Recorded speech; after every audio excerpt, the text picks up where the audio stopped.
কক্সবাজারে উখিয়ার লম্বাসিয়া রোহিঙ্গা ক্যাম্পে লাগা আগুনে পুড়ে মারা গেছে শিশুসহ 2 জন। পুড়ে গেছে 6 শতাধিক ঘর। দুপুর 1টার দিকে 1 নম্বর রোহিঙ্গা ক্যাম্পে এই ঘটনা ঘটে। ফায়ার সার্ভিসের 3 ঘন্টার চেষ্টায় আগুন নিয়ন্ত্রণে আসে।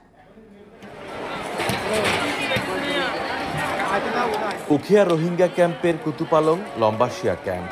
মঙ্গলবার সকালে এখানে ছিল বসত বাড়ি, দোকানপাট, ছিল মানুষের আনাগোনাও। হঠাৎ আগুন লাগার খবরে শুরু হয় ছোটাছুটি। মুহূর্তে পুড়ে যায় 6 শতাধিক ঘর। গায়ের জামা কাপড় ছাড়া কিছু নিয়েই বের হতে পারেনি অনেকেই। এখন খোলা আকাশের নিচে জায়গা হয়েছে এসব রোহিঙ্গা পরিবারের। ঘর থেকে কিছুই বের করতে পারেনি, সব পুড়ে গেছে। স্মার্ট কার্ড, চাল, টাকা পয়সা সব পুড়ে গেছে। সবকিছু পুড়ে যাওয়ার পর আমি এসেছি। আমার ঘরের সব মালামাল পুড়ে গেছে। আগুনের খবরে রামু ও উখিয়ার ফায়ার সার্ভিসের 12টি ইউনিট ঘটনাস্থলে যায়।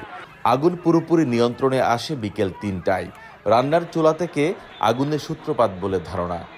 অগ্নিকাণ্ডের সূত্রপাত সেটা আমাদের ধারণা যে দুপুরে রান্না করার কারণ থেকে আগুনটা দ্রুত স্প্রেড করে। হ্যাঁ, আর যেহেতু কার্যবস্তু খুব সহজভাবে বাঁশ এবং পলিথিন দিয়ে ফায়ারটা খুব দ্রুত স্প্রেড করে।